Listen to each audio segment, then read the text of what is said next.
Fala pessoal, edição especial do Boletim Blue hoje para a gente continuar falando sobre a punição que o Chelsea recebeu nessa sexta-feira, dia 22. O Thiago já trouxe as primeiras informações ontem. Os Blues não podem inscrever novos jogadores nas próximas duas janelas de transferências, no meio de 2019 e em janeiro de 2020, além de uma multa de 400 mil libras. Mas agora esse vídeo é para a gente entender juntos como é a regra da FIFA, o que diz a regra e o que levou o Chelsea a ser punido.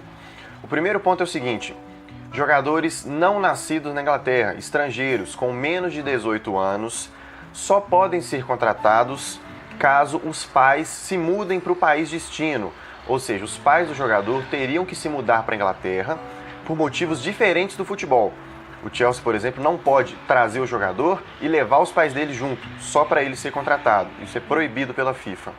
Um outro ponto, caso não dê para os pais se mudarem, é que a fronteira da Inglaterra com o país de origem do jogador precisa ser igual ou menor a 50 quilômetros. Então, recapitulando, ou você traz o jogador e a família vem por outro motivo, ou se a família não puder, a distância do seu país para o país onde você vai jogar tem que ser menor do que 50 quilômetros. Para vocês terem uma pequena base de comparação, o Canal da Mancha, que liga a Inglaterra até a Europa, tem 52 quilômetros. Ou seja, já teria um probleminha aí para o Chelsea enfrentar. Mesmo assim, o Chelsea emitiu uma nota também no dia de ontem, dia 22, falando que nem todos os jogadores que estão sendo acusados de fato foram contratados. Eles falaram que alguns passaram por período de teste e poucos nomes foram contratados. O que isso quer dizer? Aparentemente, o Chelsea está assumindo a culpa em alguns casos.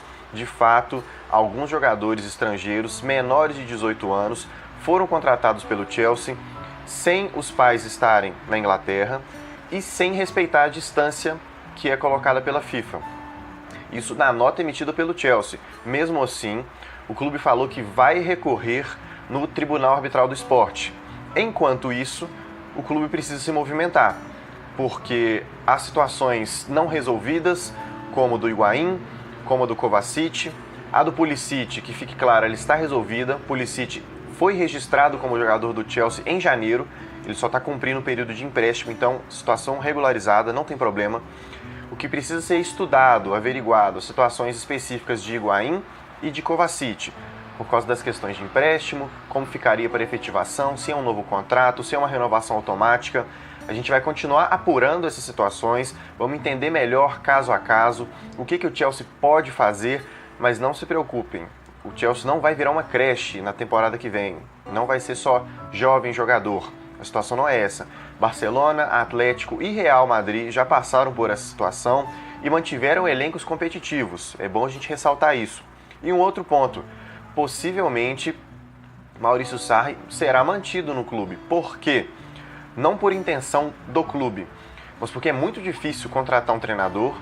Lembrando que contratar treinadores não é um problema, isso não entra nessa regra da FIFA, mas contratar um treinador que vai querer não registrar jogadores por duas janelas é muito difícil, convenhamos. Eu acho que é muito improvável o Chelsea trazer um novo nome e um nome de peso que aceite ficar um ano sem contratar ninguém. O Sarri já disse várias vezes que pretende reforçar o que ele já tem.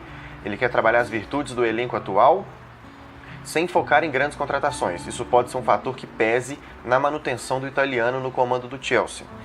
Mas isso é assunto para os próximos vídeos. Nós vamos continuar destrinchando toda essa situação, analisando o possível recurso do Chelsea e vamos ver onde isso vai chegar. Enquanto o recurso não é aplicado, o Chelsea vai se movimentando para acertar todas as situações possíveis, inclusive dos jogadores que estão sendo acusados de participar disso. Eu falo dessa forma, mas não é acusação contra o jogador, é acusação contra o clube. Então o Chelsea vai regularizar, precisa regularizar a situação desses jogadores.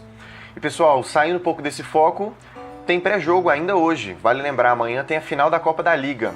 A gente até esqueceu um pouco do campo esportivo nessas últimas horas, mas amanhã tem uma grande final, importantíssimo para a temporada do Chelsea e também para o desdobramento da situação do clube, ainda um pouco saindo dessa questão da punição da FIFA. Mais tarde o Rafael França vai trazer esse pré-jogo pra gente, vamos ver como que os Blues vão chegar para essa final, abalados ou não por causa da situação da FIFA, e na expectativa, é claro, de levantarmos um troféu. Seria muito bom ganhar um título em meio a tantos problemas, em meio a tantas polêmicas e a tantas derrotas vexatórias, ainda mais contra o Manchester City. A gente acompanha esse pré-jogo mais tarde e novas notícias sobre a punição da FIFA você acompanha aqui também no Boletim Blue, ou então nas nossas outras redes sociais. Lembrando que além do YouTube, a gente está no Twitter, no Instagram, no Facebook e no site chelseabrasil.com. Boletim Blue volta ainda neste sábado com o pré-jogo e todos os dias com a nossa equipe trazendo informações sobre o Chelsea, beleza? Até a próxima, pessoal. Um abraço.